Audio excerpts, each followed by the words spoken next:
வணக்கம் மாணவர்களே. 10ஆம் வகுப்பு அறிவியல்ல நம்ம அலகு 14, அதாவது யூனிட் நம்பர் 14 நம்ம பார்த்துட்டு இருக்கோம், அப்படிதானே? ஸோ அதாவது யூனிட் நம்பர் 14னா transportation in plants and circulation in animals. இந்த இதுதான், அதாவது தாவரத்திலும் சரி விலங்குகளும் சரி எந்த மாதிரி, அதாவது ஒரு டிரான்ஸ்போர்ட் அப்படிங்கிற கடத்துதல், அப்புறம் சுற்றோட்டம் எப்படி இருக்குங்கிறதான் நம்ம பார்க்குறோம் இந்த யூனிட்ல. ஸோ லாஸ்ட் கிளாஸ்ல என்ன பார்த்தோம்னா, இந்த ரூட் ப்ரெஷர் அப்படிங்கிற பார்த்தோம். அந்த வேர் தூவில நீரை உள்ளெடுக்கும் உறுப்பு, அப்புறம் நீர் வேரில் செல்லும் பாதை, இது எல்லாமே நம்ம ஆல்ரெடி பார்த்துருக்கோம், அப்படிதானே? கனிமங்கள் உள்ளெடுப்பு, கனிம அயனிகள் கடத்தப்படுதல் சொல்லிட்டு. ஸோ நம்ம இந்த கிளாஸ்ல என்ன பார்க்க போறோம்னா, ஃப்ளோயம் டிரான்ஸ்போர்ட், அதாவது தமிழ்ல ஃப்ளோயத்தில் கடத்துதல் அப்படிங்கிறதான் நாம பார்க்க போறோம். Okay, right. ஸோ ஒரு செடி வளருதுன்னா, ஒரு செடி ஏதோ ஒரு செடி வளருதுன்னு வச்சுக்கோங்க.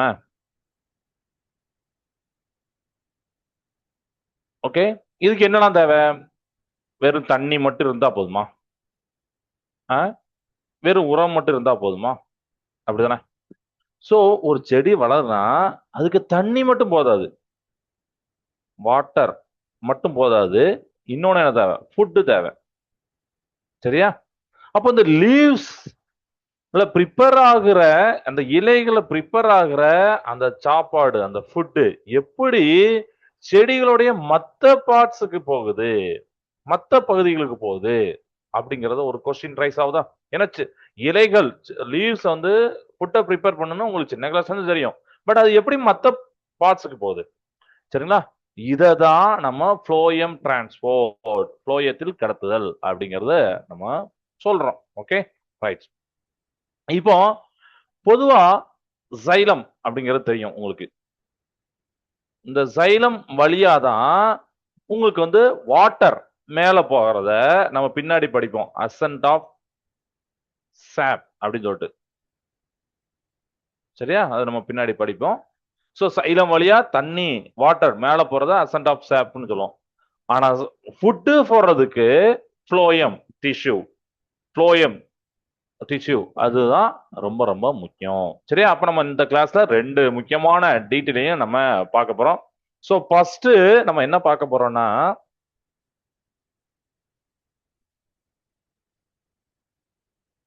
டிரான்ஸ்லோகேஷன் ஆஃப் சுகர்ஸ் அப்படிங்கிறத பார்க்க போறோம். டிரான்ஸ்லோகேஷன் ஆஃப் சுகர்ஸ் அப்படிங்கிறத பார்க்க போறோம். ஸோ இதை தமிழ்ல எப்படி சொல்லுவாங்கன்னா, இப்போ நமக்கு ஃப்ளோயம் அப்படிங்கிற மாதிரி தமிழ்ல அசென்ட் ஆஃப் சாப்ப சாரேற்றம் அப்படிம்பாங்க, சாறு ஏற்றம் அப்படிங்கிறது. அதே மாதிரி டிரான்ஸ்லோகேஷன் ஆஃப் சுகர்ஸை என்ன சொல்லுவாங்கன்னா, இப்போ சுகர்ஸ் அப்படின்னாலே சுக்ரோஸ், அதெல்லாம் நமக்கு தெரியும். ஸோ சுக்ரோஸ் இடம்பெயர்றது, டிரான்ஸ்லோகேஷன் அப்படின்னா இடம்பெயர்றது அப்படிங்கிறது அர்த்தம். கிளியரா? சரிங்களா? அப்போ சுக்ரோஸ் இடம்பெயர்தல் அப்படிங்கிறத நாம படிக்க போறோம். ஓகேவா? ரைட். சோ ஃபர்ஸ்ட் லீவ்ஸ்ல, இலைகள்ல போட்டோசிந்தசிஸ் மூலமா, அதாவது ஒளிர் சேர்க்கை மூலமா நம்மளுக்கு உணவு தயாரிக்கப்படுங்கிறது தெரியும். அப்படிதானே? அப்படி உணவை நம்ம என்ன சொல்லுவோம்னா குளுக்கோஸ் அப்படின்னு சொல்லுவோம். ஞாபகம் இருக்கா? தமிழ்லயே அதே தான், குளுக்கோஸ் அப்படின்னு தான் சொல்லுவோம். கரெக்டா ஞாபகம் இருக்கும்னு நினைக்கிறேன். ஓகே, குளுக்கோஸ் உருவாது. ஆனா அது மத்த இடங்களுக்கு போகும்போது இது என்ன ஆகுதுன்னா சுக்ரோஸா கன்வெர்ட் ஆகுது. எப்படி இந்த குளுக்கோஸா உருவாகுது, ஆனா மத்த பார்ட்ஸுக்கு போகும்போது என்ன ஆகுதுன்னா சுக்ரோஸா கன்வெர்ட் ஆகுது. இந்த டிரான்ஸ்போர்ட் நடக்கிறதுக்கு முக்கியமான ஒரு கான்செப்ட் இருக்கு. அதுதான் சோர்ஸ் டு சிங் அப்படிவாங்க. Source to sink movement. ஒண்ணு இல்ல, சோர்ஸ் என்ன சார்னா எங்கேருந்து கிடைக்குது அப்படிங்கிறது தான். சோ எங்க ஃபுட் உருவாகுதோ அதுதான் சோர்ஸ். சோ இங்க லீவ்ஸ் தான் சோர்ஸ், அதுதானே? சிங்குனா எங்க தேவைப்படுதோ, சரிங்களா? சோ அந்த ஃபுட் எங்க தேவைப்படுது, எங்க தேவைப்படுதுன்னு சொல்லலாம், அல்லது எங்க ஸ்டோர் பண்ணி வைக்கிறது அப்படின்னு சொல்லலாம். உதாரணத்துக்கு ரூட்ஸ், வேர்கள் சொல்லலாம், அதுதானே? அப்புறம் ஃப்ரூட்ஸ் அதை சொல்லலாம். இதெல்லாம் சிங்குல நம்ம சொல்லுவோம். கிளியர் ஆயிட்டா? So source to sink movement அப்படின்னு சொல்றோம். இதுல ஒரு முக்கியமான விஷயம் என்னன்னா, இந்த ஃப்ளோயம் டிரான்ஸ்போர்ட் என்பது ஒரு பை டைரக்ஷனல். பை டைரக்ஷனல் அப்படின்னா ரெண்டு டைரக்ஷனும் போறது, இங்க இருந்து போறது அங்க இருந்து வர்றது அப்படி, சரிங்களா? அதாவது மேல இருந்து கீழேயும் கீழே இருந்து மேலேயும் போறக்கூடியது. ஆனா சைலத்துல நம்ம அதை அழிச்சிட்டோம். ஸோ சைலத்துல பாத்தீங்கன்னா வாட்டர் கடத்தப்படும் அப்படின்னு நான் சொன்னேன், தண்ணி வந்து கடத்தப்படும் சொன்னேன். பட் அது எப்பவுமே யூனிட் டைரக்ஷனல், கீழே இருந்து மேல மட்டும்தான் இருக்கும். ஸோ இது ஒரு இம்பார்ட்டன்ட் ஒன் வேர்டா உங்களுக்கு பார்க்கும்போது தெரியுது, ஆமா ரைட்டு அப்படின்னு சொல்லிட்டா. ஸோ இப்போ நமக்கு வந்து ஒரு சுக்ரோஸ் கன்வெர்ட் ஆகுதுன்னு சொன்னோம். ஸோ சோர்ஸ் அப்படின்னா தோற்றுவாய், சிங்குன்னா ஸ்டோர் அப்படிங்கிறது தேக்கிடம் அப்படின்னு சொல்லுவாங்க. அந்த இந்த தோற்றுவாயிலிருந்து தேக்கிடத்துக்கு இடம்பெயர்றத நம்ம இந்த இதுல சொல்லுவோம், சுக்ரோஸ் இடம்பெயர்றத சொல்லுவோம். ஒளிச்சேர்க்கை மூலமா கிரியேட் ஆகக்கூடிய குளுக்கோஸ் சுக்ரோஸா மாற்றப்படுகிறது. சுக்ரோஸ் முதல்ல புளோயத்துடைய துணை செல்லுகளுக்கு கடத்தப்படுகிறது. அதுக்கப்புறம் ஆற்றல் சார்ந்த கடத்தல் மூலம் சல்லடை குழாயினுள் செல்கிறது அப்படின்னு சொல்லியிருப்பாங்க, சரிங்களா? ஓகே.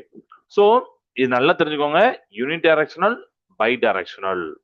ஓகேவா? ஒரே ஒரு டைரக்ஷன்ல போறது, இரண்டு டைரக்ஷன்ல போடுறது. சைலத்துல எப்படி இருக்கும், புளோயத்துல எப்படி இருக்கும் அப்படிங்கிறத நீங்க வந்து யோசிச்சு பாருங்க, திருப்பி நீங்க ரீகால் பண்ணி பாருங்க. Okay, right. இப்போ நம்ம அடுத்து என்ன பார்க்க போறோம்னா,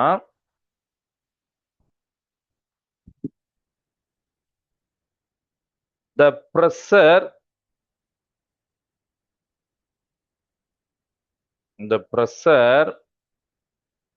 flow hypothesis இது பார்க்க போறோம், சரியா? the pressure flow hypothesis. நம்ம உணவு தயாரிச்சிருக்கோம், அந்த செடிகள் இலைகள் உணவை தயாரிச்சுன்னு சொல்லிட்டோம். எப்படி மூவ் ஆகுது அப்படிங்கறத நம்ம யோசிச்சு பார்க்கணும், கரெக்டா? அதை விளக்கதான், அதை எக்ஸ்பிளைன் பண்ணதான் இந்த பிரஷர் ஃப்ளோ ஹைபோதிசிஸ் உண்டு. இதை இன்னொரு விதமாவும் சொல்லுவாங்க, அதாவது மாஸ் ஃப்ளோ தியரி அப்படின்னு சொல்லுவாங்க. மாஸ் ஃப்ளோ தியரி அப்படின்னு சொல்லிட்டு இதை வந்து மஞ்ச் அப்படிங்கிற ஒரு அவர் தான் வந்து ப்ரொபோஸ் பண்ணாரு. இதுல இதை வந்து ஒரு சின்ன ஃப்ளோல நம்ம பார்க்கலாம். ஓகே, ரைட்டா? ஸோ இதை வந்து மேபி எல்லா வார்த்தையும் வந்து இங்கிலீஷ் தமிழ் சேர்த்தா நான் சொல்றேன், இருந்தாலும் நீங்க வந்து மொத்தமா அண்டர்ஸ்டாண்ட் பண்ணுங்க. ஸோ ஃபர்ஸ்ட் இருந்து சொல்றேன், அதாவது நம்ம வந்து ஃப்ளோயத்துல கடத்தல் பார்க்கும், இலையில தயாரிக்கப்பட்ட உணவானது ஃப்ளோயத்தின் வழியாக அந்த சேமிக்க பகுதிக்கோ அல்லது தேவையான பகுதிக்கோ போகும் அப்படின்னு சொல்லிட்டேன். அப்புறம் அந்த ஃப்ளோயத்தோட கடத்தும் செல் கூறுகளாக சல்லடை தட்டுடன் கூடிய சல்லடை குழாய் உள்ளது அப்படின்னு சொல்லியிருப்பாங்க. ஃப்ளோயம் உணவனை அந்த தோற்றுவாயின்னு சொல்லக்கூடிய சோர்ஸ் வந்து தேக்கிடம் சொல்லக்கூடிய சிங்குக்கு கடத்தப்படுகிறது. சோர்ஸ் எது, இலைகள் அப்படிதானே, லீவ்ஸ் சொன்னேன். சேமிக்க இடம் எது, சிங்கு அப்படின்னு சொல்லலாம், தேக்கிடம் தேவையான இடம் சொல்லுவோம், அப்படின்னா அங்க போகுது அப்படின்னு சொல்லியிருந்தோம். தைலத்துல நீரானது மேல் நோக்கி ஒரு திசையில் மட்டும்தான் நகரும், ஆனா இந்த ஃப்ளோயத்துல ரெண்டு திசைகள் நகரும் அப்படிங்கிறத நாம இதுல பாக்குறோம், கரெக்டா? ஓகேவா? சரி, ஓகே. இப்போ இதுல இந்த அழுத்த வேறுபாடு, அதாவது பிரஷர் ஃப்ளோ ஹைபோஸ்னா அழுத்த வேறுபாடு அப்படிங்கிறது ரொம்ப ரொம்ப முக்கியம். இந்த அழுத்த வேறுபாட்டின் காரணமாக தான் ஃப்ளோயத்துல உணவானது அழுத்தம் குறைவான செல்லுகளுக்கு கடத்தப்படுகிறது, சரியா? ஓகேவா? சைலத்திலிருந்து நீரானது சவ்வூடு பரவல் ஆஸ்மாசிஸ் ப்ராசஸ் மூலமா போகும். இதுல ஃப்ளோயத்திலிருந்து உணவானது அந்த அழுத்தம் குறைவான செல்களுக்கு கடத்தப்படுகிறது அப்படிங்கிறதையும் நீங்க வந்து மொத்தமா ஞாபகம் வச்சுக்கோங்க. Okay, right. இப்போ இதுல இத வந்து ஒரு சின்ன ஃப்ளோல நம்ம பார்க்க போறோம். எப்படின்னா, ஃபர்ஸ்ட் சோர்ஸ். சோர்ஸ் அப்படின்னா நம்ம ஆல்ரெடி சொன்னது லீஃப், இலைகள். இலைகள்ல அதாவது சோர்ஸ்ல இருக்கக்கூடிய சுக்ரோஸ், சரியா? இதுதான் ஆக்டிவ் டிரான்ஸ்போர்ட்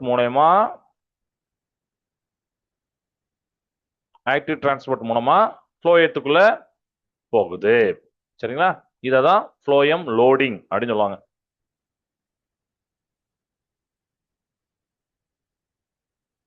ஃப்ளோயம் லோடிங் அப்படின்னு சொல்லுவாங்க, கிளியரா? இப்ப அடுத்து அப்போ அங்க கான்சன்ட்ரேஷன் அதிகமாகுது. கான்சன்ட்ரேஷன் அந்த செறிவு, சரிங்களா? செறிவு அதிகமாகுது. ரெண்டாவது பாயிண்ட், அங்க கான்சன்ட்ரேஷன் அதிகமாகி பக்கத்துல இருக்கக்கூடிய சைலத்துல இருந்து வாட்டர் ஆஸ்மாசிஸ் சவ்வுடு பரவல் மூலமா எங்க போகுதுன்னா ஃப்ளோயத்துக்குள்ள போகுது.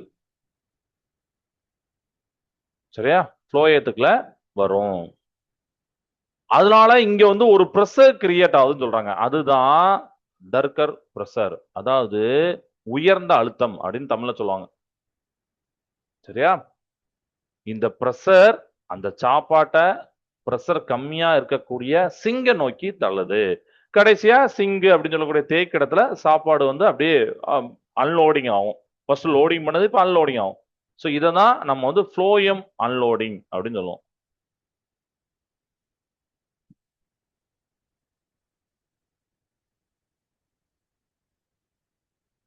இதுதான் கடைசியான ஸ்டெப். இதுதான் ஃப்ளோயம் அன்லோடிங். ஓகே, புரியுதா? இதுதான் என்னது பிரஷர் ஃப்ளோ ஹைபோதீசிஸ். சோர்ஸ்ல இருக்கக்கூடிய சுக்ரோஸ் ஆக்டிவ் டிரான்ஸ்போர்ட் மூலயமா ஃப்ளோயத்துக்குள்ள போகுது. அதுதான் ஃப்ளோயம் லோடிங். ஏன்னா ஒரு ஆட் ஆகுதுன்னா அது பேர் தான் லோடிங். அப்படிதானே? அப்ப அங்க கான்சன்ட்ரேஷன் அதிகமாகுது. ஃப்ளோயத்து பக்கத்துல இருக்கக்கூடிய தைலத்துல வாட்டர் வந்து ஆஸ்மாசிஸ் மூலமா வழக்கம் போல ஃப்ளோயத்துக்குள்ள போகுது. அப்ப அங்க ஒரு உயர்ந்த அழுத்தம், ஏன்னா நிறைய பேர் வரும்போது அழுத்தம் அதிகமா இருக்கும். அதுதான் உயர்ந்த அழுத்தம், டர்கர் பிரஷர் அப்படின்னு சொல்றோம். அப்ப அந்த உணவை சாப்பாடை அந்த பிரஷர் என்ன பண்ணும்னா பிரஷர் கம்மியா இருக்கக்கூடிய தேக்கிடம் எங்க தேவைப்படுதோ அங்கதான் கம்மியா இருக்கும். அப்படிதானே? அந்த தேக்கிடத்துக்கு நோக்கி தள்ளுது. கடைசி அந்த தேக்கிடத்துல சாப்பாடு வந்து அன்லோடிங் ஆகுது. அதுதான் ஃப்ளோயம் அன்லோடிங் அப்படிங்கிறத நாம சொல்றோம். இது உங்களுக்கு புரியுதா? கரெக்டா? சரியா? சோ டிரான்ஸ்லோகேஷன் அப்படிங்கிறது இடம்பெயர்தல். அப்படிதானே? ஸோ அடுத்து என்ன இருக்குன்னா சாரேற்றம், அசன்ட் ஆஃப் சாப் இருக்கு. அதை பத்தி பார்க்க போறோம். இது உங்களுக்கு புரிஞ்சுதா? ஓகே.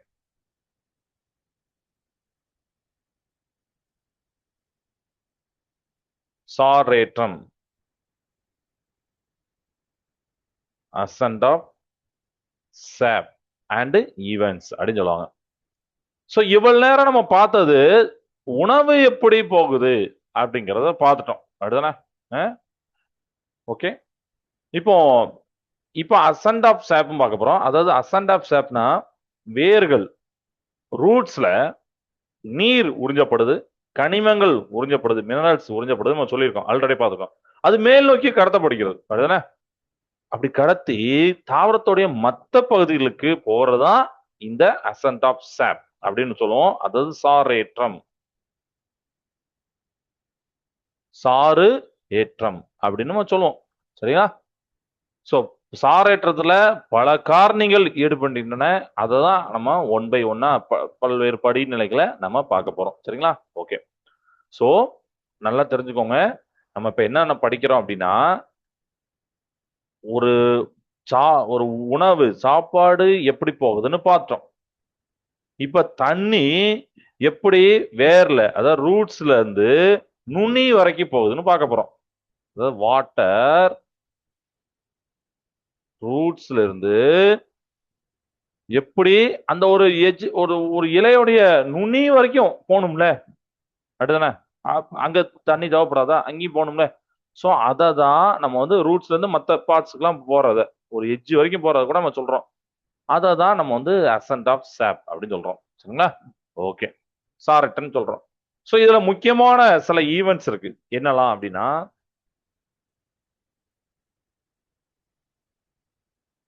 ஃபர்ஸ்ட் ரூட் பிரஷர்,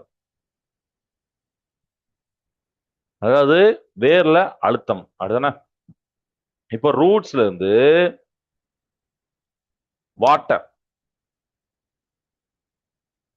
உள்ள வரும்போது ஒரு சின்ன அழுத்தம், ஒரு ஸ்மால் பிரஷர் கிரியேட் ஆகுது. சரியா? அது வந்து என்ன பண்ணும்னா அந்த வாட்டரை தண்டு வரைக்கும் தள்ளுது.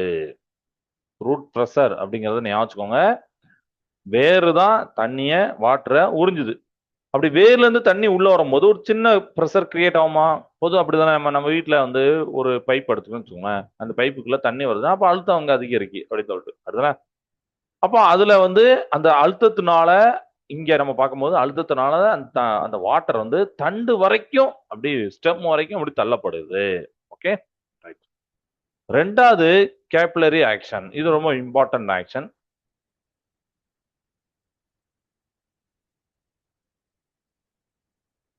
Capillary action.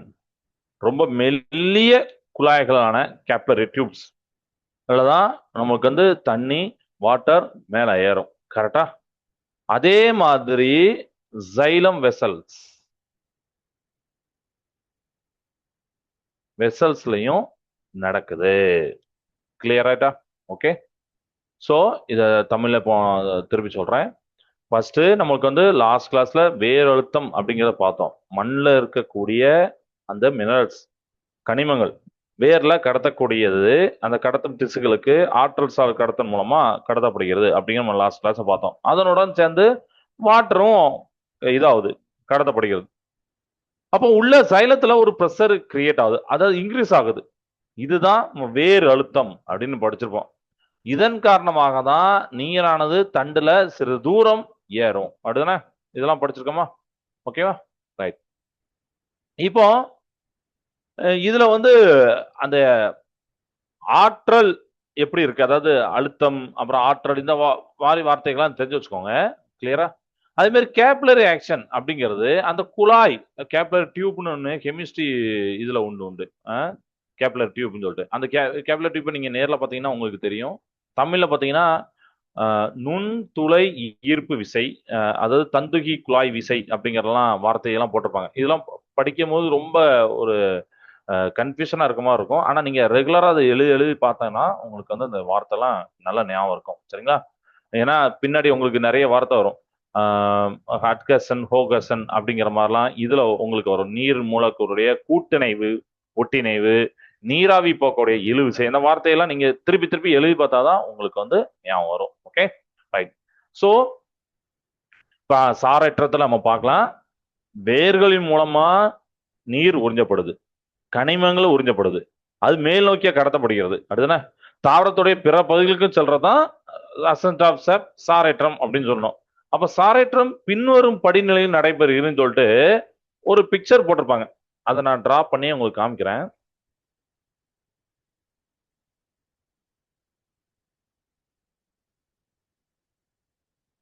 எப்படி போட்டிருப்பாங்க, இல்ல ஆரோ மார்க் இப்படி போட்டிருப்பாங்க. சரியா? சோ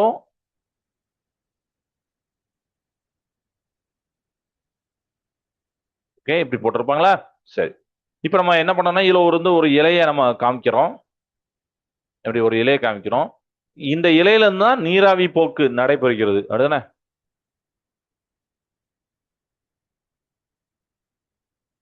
நீராவி போக்கு நடைபெறுகிறது. ஓகே. இப்போ ஃபர்ஸ்ட் என்ன பண்றோம்னா இதுல சவ்வூடு பரவல் நீரை வேர் தூவினுள் செலுத்துகிறேன். ஏன்னா ஆஸ்மாசிஸ்ல தான் அந்த நீரானது வேர் தூவிக்கு போகுது, ரூட் ஹேர் போகுது அப்படின்னு தெரியும். ஸோ இங்க வந்து நான் சவ்வூடு பரவல் அப்படின்னு ஒரு ஹிண்டுக்காண்டி மட்டும் எழுதுறேன். சவ்வூடு பரவல் மூலமா நீர் அப்படின்னு போட்டிருக்கேன். சரிங்களா? அப்புறம் இங்க இந்த இடத்துல வேரழுத்தம் நீரை தண்டு பகுதிக்கு தள்ளுகிறது. அப்போ ரூட் பிரஷர், வேர் அழுத்தம் நீரை தண்டு பகுதிக்கு தண்டுகிறது. இங்க போட்டிருக்கேன். அதுக்கப்புறம் நான் சொன்னோம் அட்கசன் கோகசன் ஒட்டிணைவு மற்றும் கூட்டிணைவு தொடர்ச்சியான நீர் தம்பத்தை உருவாக்கிறது. அப்புறம் கேப்லரி ஆக்ஷன் அப்படின்னு சொல்லக்கூடிய அந்த நுண்துளை ஈர்ப்பு விசையின் மூலமா நீரானது தண்டோடைய அடிப்புறத்துக்கு செல்றது அப்படின்னு போட்டிருப்பாங்க. சரி, ஓகே. ஸோ ஃபர்ஸ்ட் வேர் அழுத்தம், அதாவது ரூட் பிரஷரை தமிழ்லையும் நான் ஒரு மட்டும் சொல்லி தந்துடுறேன்.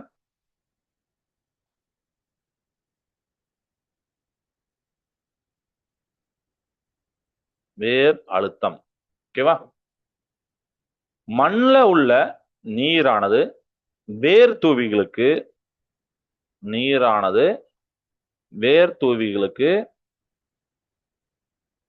எப்படி போகுது? சவுடு பரவல் மூலமா போகுது. அந்த அந்த லைனை அண்டர்லைன் பண்ணிக்கோங்க. எது மூலமா போகுதுன்னா சவுடு பரவல். இப்ப கூட அந்த பிக்சர்ல எழுதணும். சவுடு பரவல். வேறு அழுத்தத்தின் காரணமாக, ரூட் பிரஷர் காரணமாக நீரானது வேரிலிருந்து மேல் நோக்கி தண்டுடைய அடிப்பகுதி செல்லும். ஏன்னா தண்டுன்னா அதுக்கு ஒரு அடிப்பகுதி இருக்கும், வேறு அதுக்கும் கீழே இருக்கும். அங்கிருந்து அங்க தண்டோடைய அடிப்பகுதி போகணும். அதுக்கு காரணம் அந்த வேர் அழுத்தம், ரூட் பிரஷர் அப்படின்னு சொல்றோம். அடுத்தானே? ஓகே. இப்போ அடுத்து ரெண்டாவது பாயிண்ட், நுண்துளை ஈர்ப்பு விசை. அல்லது நான் இன்னொரு வார்த்தை சொன்னேன் ஞாபகம் இருந்தீங்களே, தந்துகி குழாய் விசை. பேரே கொஞ்சம் வித்தியாசமா இருக்கும். ஆனா நீங்க ரெகுலரா அது படிக்கணும். ஏன்னா தப்பா ஒரு ஸ்பெல்லிங் விட்டுறக்கூடாது. சரிங்களா? வாட்டர் அல்லது எந்த ஒரு லிக்விடுமே, எந்த ஒரு திரவமே நம்ம கெமிஸ்ட்ரி லேப்ல நீங்க பார்க்கலாம், பிசிக்ஸ் லேப்லயும் இருக்கும். சரிங்களா? சோ அந்த நுண்துளை குழாய்கள்ல ஏறணும் அப்படின்னா இயற்பியல் விசையின் காரணமாக ஏறும். Physical force. சரிங்களா? இதுதான் நம்ம நுண்துளை ஈர்ப்பு விசை அப்படின்னு நம்ம சொல்லுவோம். அதே போல தண்டுலையும் நீரானது குறிப்பிட்ட உயரம் வரை போகணும்னா நுண்துளை ஈர்ப்பு விசை காரணமாக கடத்தப்படுகிறது. ஏன்னா நல்லா யோசிச்சு பாருங்களேன். பொதுவா கிராவிட்டி புவியீர்ப்பு விசை கீழே தான் தள்ளும். ஆனா அதே மாரி மேல போகணும். இப்ப நம்ம பிளட் எல்லாம் மேலதான் போகுது. அப்படிதானே? நம்ம மூளை வரைக்கும் போகுது, எல்லா பக்கம் போகுது. அப்போ இந்த கேப்லரினா ரொம்ப ரொம்ப சின்ன டிப்பா இருக்கும். அதுல சின்ன ஹோலா இருக்கும். நம்ம தண்ணியை வச்சோன்னு வச்சுக்கோங்க, தண்ணியில வச்சோன்னு வச்சுக்கோங்க, தண்ணி அப்படியே மேல ஏறும். அதான் அந்த நீங்க குழாயை பாத்தீங்கன்னா தெரியும். சின்ன ஒரு கண்ணாடி கிளாஸ் இருக்கும். நீங்க மேபி லேப்ல பாருங்க. ஓகே, இப்படி ஏறும். அதுக்கு அந்த ஈர்ப்பு விசை தான் காரணம், ஈர்ப்பியல் விசை தான் காரணம்னு சொன்னோம். ஸோ அதே மாதிரிதான் இங்க தண்டுலையும் நீரானது குறிப்பிட்ட உயரம் வரைக்கும் ஏறும். அதுக்கு காரணம் நுண்துளை ஈர்ப்பு விசை. இது கிளியர் ஆயிட்டா? ரைட். மூன்றாவது, நீர் மூலக்கூறுகளுடைய கூட்டிணைவு மற்றும் ஒட்டிணைவு. இது கூட்டுணைவு மற்றும் ஒட்டுணைவு விசைகளின் ஒருங்கிணைந்த செயல்பாட்டின் காரணமாக நீரானது சைலத்தில் ஒரு தொடர்ச்சியான நீர்த்தமமாக உள்ளது அப்படின்னு சொல்லியிருக்காங்க. சரிங்களா? ஏன்னா ரெண்டுமே நடக்கும் உங்களுக்கு. அட்காசன் ஹோகசன் நடக்கும். அதோடைய அந்த கம்பைன் எஃபெக்ட்னால வாட்டர் ஆனது சைலத்துல ஒரு கண்டினியூஸா ஒரு நீர்த்தமமா இருக்கு. நம்ம இப்ப பார்த்தோம்னா இப்படி போட்டோம்னா அதான் நீர்த்தமம்பாங்க. ஸோ அதுக்கு வந்து இருக்கு அப்படிங்கிறத நீங்க ஞாபகம் வச்சுக்கோங்க. கிளியராட்டா? ஓகே. ஸோ ரூட் ப்ரெஷர் காரணம், அப்புறம் கேப்லரி ஆக்ஷன், அந்த ரொம்ப மெல்லிய குழாயின்னு சொல்றோம்ல கேப்லர் டியூப், அதுலதான் மேல ஏறும். அதே மாதிரி சைலம் வெசல்லையும் நடக்கும். அப்புறம் அட்கசன் கோகசன் அப்படின்னு சொல்றோம். அங்க வாட்டர் மாலிகுல் தண்ணி மூலக்கூறுகள் இருக்குல்ல, ஒன்னோட ஒண்ணு ஒட்டிக்கிறதுக்கு தான் கூட்டிணைவு கோகசன் அப்படின்னு பேரு. அதே அதே வாட்டர் சைலத்துல ஒரு சுவர்ல ஒட்டிக்கிற பேர் தான் அட்கசன் ஒட்டிணைவு அப்படின்னு சொல்லுவாங்க. சரிங்களா? இது வந்து ஒரு கண்டினியூஸ் வாட்டர் காலமே உருவாகும். ஸோ ஹோகசன் அட்கசன் வச்சுக்கோங்க. ஒன்னோட ஒண்ணு ஒட்டிக்கிறது தான் கோகசன். அது மாதிரி வாட்டர் வந்து சைலத்தோட சுவர்ல ஒட்டிக்கிறது தான் அட்கசன். சரிங்களா? ஓகே. ஸோ ஃபைனலா இன்னொரு ஸ்டெப் இருக்கு, ஃபோர்த் ஸ்டெப். அதான் டிரான்ஸ்பிரேஷன் புல் அப்படிங்கிறத போட்டிருப்பாங்க. சரிங்களா? நாலாவது இது நீராவி போக்கின் இழுவிசை.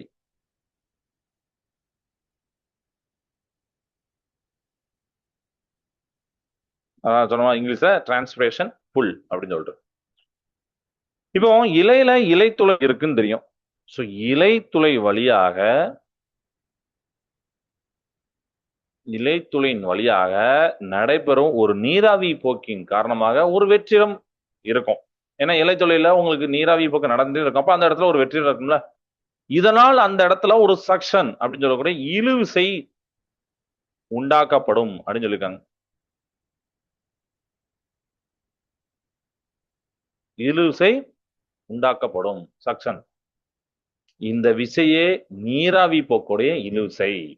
நீராவி போக்குடைய இழுவிசையின் காரணமாக சைலத்தில் உள்ள நீர்த்தமமானது மிக உயர்ந்த தாவரங்களும் மேலே இருக்கிறது. எவ்வளவு அருமையான பாயிண்ட் பாத்தீங்களா? ஏன்னா எவ்வளவு பெரிய தாவரம், சின்ன செடி மட்டும் இல்ல, மிகப்பெரிய தாவரத்துக்கு கூட தண்ணி மேல ஏறணும். அதுக்கு காரணம் இந்த நீராவி போக்கோட இழுவிசை தான். ஏன்னா அங்க வெற்றிடம் கிரியேட் ஆயிடுறது. அப்போ அந்த இடத்துல ஒரு சக்ஷன் நடக்கும்.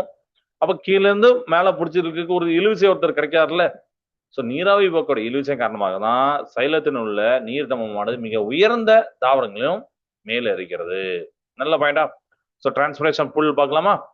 ஸோ இலைத்துளை இருக்கு, ஸ்டொமாட்டா அப்படின்னு இருக்கு, இலைகள் இருக்கக்கூடியது. ஸோ அங்கிருந்து வாட்டர் வந்து ஆவி ஆகுது, டிரான்ஸ்பிரேஷன் அப்படின்னு சொல்லிட்டு. நீராவி போக்கு அப்படின்னா நம்ம வந்து டிரான்ஸ்பிரேஷன், நீராவி ஆகுது, டிரான்ஸ்பிரேஷன். அப்ப அந்த இடத்துல ஒரு வெற்றிடம் வேக்கும் மாறி கிரியேட் ஆகி ஒரு சக்ஷன் உருவாகுது, ஒரு இழுவிசை உருவாகுது. இதுதான் பெரிய மரங்கள்ல கூட தண்ணி மேல இழுக்குது. கிளியர் ரைட்டா? Okay right. ஸோ இப்போ நம்ம வந்து ஒரு ஆக்டிவிட்டி பார்த்துட்டு அதுக்கப்புறம் நம்ம வந்து சம்மரிக்கு போகலாம். இந்த கிளாஸ்ல என்னெல்லாம் படிச்சோங்கிறத. ஸோ நான் ஸ்க்ரீனை வந்து ஷேர் பண்றேன். One second.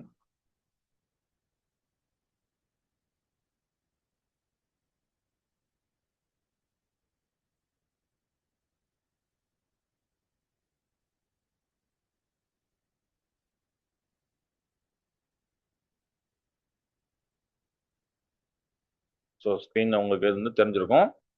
இப்போ நம்ம படிச்சதை ஜஸ்ட் ஒரு பொருத்தி பார்க்க போறோம். சரிங்களா? நமக்கு ஃபர்ஸ்ட் தெரிஞ்சதுல இருந்து என்னைக்குமே ஆரம்பிக்கணும். அதான் நம்ம நல்லது. இப்போ வந்து ஃபர்ஸ்ட் பாத்தீங்கன்னா stomata close to stop water loss அப்படின்னு போட்டிருப்பாங்க. இது எங்க நடக்கும்னா ஸ்டொமாட்டோ வந்து க்ளோஸ் ஆகும். எதுக்குன்னா அந்த வாட்டர் லாஸ்ட் ஆகாது. இது எப்போ நடக்கும்?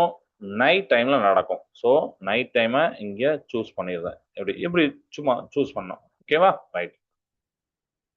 அதே மாதிரி ஸ்டொமாட்டோ ஓப்பன் ஆகும். எதுக்கு? கேஸ் எக்ஸ்சேஞ்ச் நடக்குது. அது டே டைம்ல இந்த இருக்கு பாருங்க. Stomata open to allow gas exchange. அது வந்து டே டைம்ல நடக்கும். ஸோ டே டைம் அப்படிங்கிற இங்க போடுறேன். ஓகேவா? ரைட். இப்போ நம்ம அடுத்து என்னன்னா dash diffuses into the leaf அப்படின்னு போட்டிருக்காங்க. ஸோ கார்பன் டை ஆக்சைடு லீஃப்ல டிஃப்யூஸ் ஆகும். ஸோ நம்ம வந்து கார்பன் டை ஆக்சைடு இங்க நான் இருக்கா, இதை இங்க சூஸ் பண்ணிடுறேன். போட்டலாமா? இதெல்லாம் இந்த இருக்கு. இது நம்ம ஒவ்வொன்றா பார்க்கணும். இப்போ இந்த ஃப்ளோயம் டிரான்ஸ்போர்ட் தான் பார்த்தோம். அதுல சுகர்ஸ் டிரான்ஸ்லோகேஷன் குளுக்கோஸ் அப்படின்னு பார்த்தோம். ஸோ சுகர்ஸ் குளுக்கோஸ் அப்படின்னு போட்டிருக்காங்களா, இதுதான் என்னது? Phloem transports. இதை அப்படி சூஸ் பண்ணி போட்டலாமா? ரைட். இன்னும் 3 அண்ணா இருக்கு. ஒன்று வந்து என்னன்னா speed of transpiration are living and இன்னொன்று என்ன கொடுத்துருக்காங்கன்னா leaf pores allow gas exchange. Leaf pores allow gas exchange நம்மளுக்கு ரொம்ப ரொம்ப ஈஸியாக தெரியக்கூடியது ஸ்டொமட்டா. ரைட் தானே? ஞாபகம் இருக்குல்ல? ஸ்டொமட்டா தானே இது பண்ணோம். ஓகே. ஸோ நம்ம என்ன பண்ணலாம்னா இந்த ஸ்டொமட்டாவை இதில் சூஸ் பண்ணிக்கலாம். Leaf pores allow gas exchange. Clear ரைட்டா? Okay right. இப்போ அடுத்து என்னன்னா மற்ற 2 அண்ணா இருக்கு. ஸோ இது வந்து பாருங்க ஸ்பீட் ஆஃப் டிரான்ஸ்பிரேஷன் அப்படின்னு சொல்லியிருப்பாங்க. ஸ்பீட் ஆஃப் டிரான்ஸ்பிரேஷன்னா நம்ம யோசிச்சு பாருங்க, எது டிரான்ஸ்பிரேஷன் நீராவி போக்க அதிகப்படுத்துது, ஸ்பீட் அப் பண்ணுதுன்னா என்னைக்குமே ஹை விண்டு, டெம்பரேச்சர்ஸ், லைட் இதெல்லாம் சேர்ந்து தான். அப்போ இங்க போட்டலாமா ஸ்பீட் ஆஃப் டிரான்ஸ்பிரேஷன்ல? ஓகே, இது புரியுதா? ஓகே. இன்னும் ஒன்னே ஒன்று இருக்கு. டேஸ் ஆர் லிவிங் அப்படின்னு போட்டிருக்காங்க. ஸோ ஃப்ளோயம் டியூப்ஸ் தான் லிவிங். அவ்வளோதான். கிளியர் ரைட்டா? இதை நம்ம செக் பண்ணி பார்க்கலாம் ரைட்டா தப்பான்னு. மேபி ஏதாவது நம்ம ஒரு சின்ன மிஸ்டேக் கூட விட்டுருக்கலாம். ஓகே, எல்லாமே கரெக்ட். இதுதான் ஒன் வேர்ட். இதை நீங்க பார்த்தீங்களா? Okay right, super. So just நீங்க படிச்சதை ரீகால் பண்றதுக்கு இந்த மெத்தடு நமக்கு இதெல்லாம் பண்றது, இந்த ஆக்டிவிட்டி பண்றதுலாம் நல்லது. Okay right. ஸோ நம்ம இப்போ கன்க்ளூஷன் போலாம். நம்ம இன்னைக்கு என்னலாம் பார்த்தோம்னா சோயம் வழியா உணவு, சாப்பாடு, ஃபுட்டு போகுது. எங்க இருந்து போகுது? சோர்ஸ் டு சிங் அப்படின்னு சொன்னேன். அப்படிதானே? தோற்றுவாயிலிருந்து தேக்கிடம் தேவைப்படுற இடத்துக்கு போகுது. அதுதான் ஃப்ளோயம் டிரான்ஸ்போர்ட்.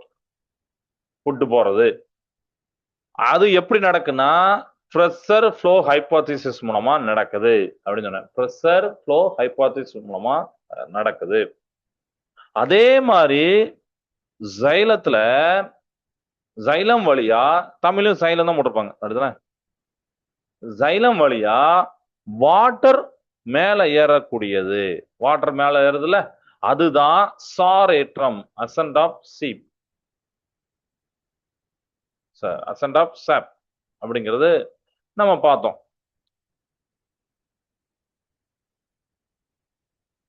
அசெண்ட் ஆஃப் சாப் அப்படின்னு பேரு.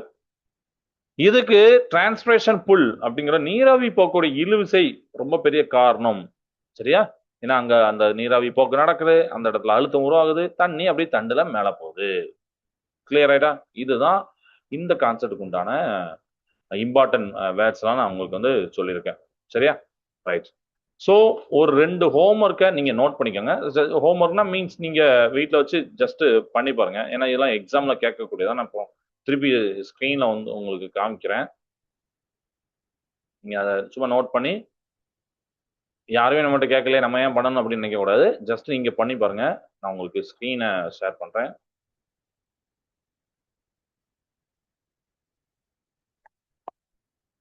தெரியுதா? இதுல 2 என்ன இருக்குன்னா, டயக்ராம் த பாத் ஆஃப் சாப் வித் லேபிள்ஸ். அதாவது தமிழ்ல நான் சொல்றேன், சாரேற்றம் இது நடக்கிறத நீங்க வந்து இது பண்ணணும். ஓகே. அப்புறம் explain the role of root pressure. Root ப்ரெஷர்னா இப்ப நம்ம வந்து வேர் அழுத்தம்லாம் பார்த்தோம், அதெல்லாம் நம்ம வந்து பண்ணணும். ஓகே. இது கிளியர் ஆயிட்டா? இந்த 2 நோட் பண்ணிக்கோங்க. நோட் பண்ணிட்டீங்களா? ஓகே. மீதி உள்ளதை நம்ம நெக்ஸ்ட் கிளாஸ் பார்க்கலாம். கிளாஸ் நேசத வாழ்க பாரதம், வெல்க தமிழகம். நன்றி, வணக்கம்.